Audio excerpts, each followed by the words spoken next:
So you've asked, what are some energetic things that you should do moving into a new house? That's a really good question asked to Kate about what to do in your home when you're moving into a new location.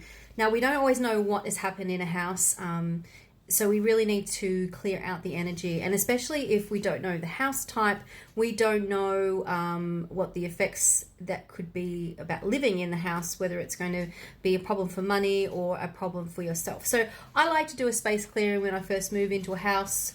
And I do it for my clients as well. Mine is actually a three-pronged attack, if you'd like to call it that.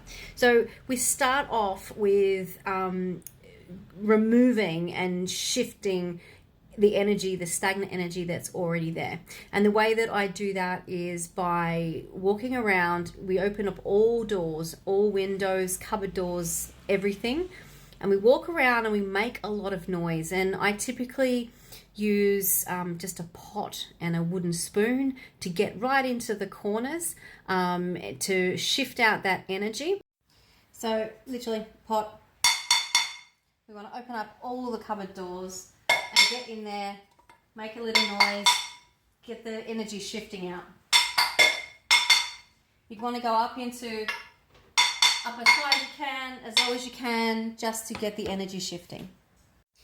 From there, you've got a few things you can use to do the smoking part of the ceremony.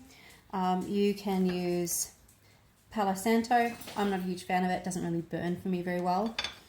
You've got good old sage, but you can use sticks of dried rosemary or lavender.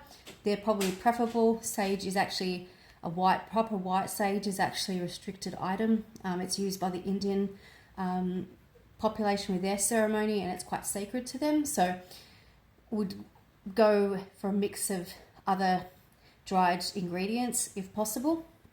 And then you can also use resin. So this is frankincense resin.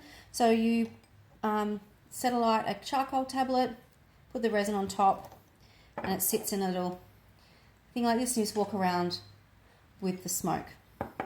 So just get the sage burning, and again, going into every part of the home, all the cupboards, into the crevices, and doing your clearing whilst you're setting intentions for what you're wanting to bring in.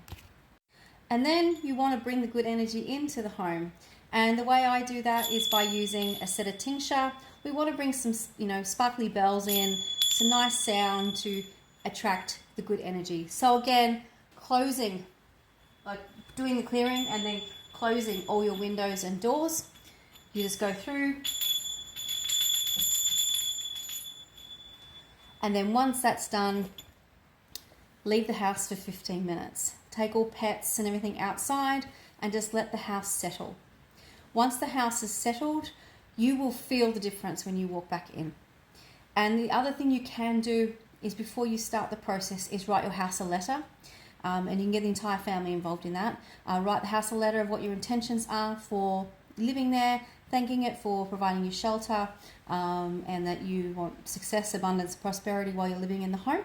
And what should all start coming through. This is really important if you don't have any idea of the history of the home. If people have been living there for 50 years, then the energy is probably going to be good. But if you know that there's been a turnover of people living there every 12, 18 months, then there may be some negativity that's in the home, which this will help shift for a little while. But if you want to shift it permanently, we can have a chat and get the feng shui done.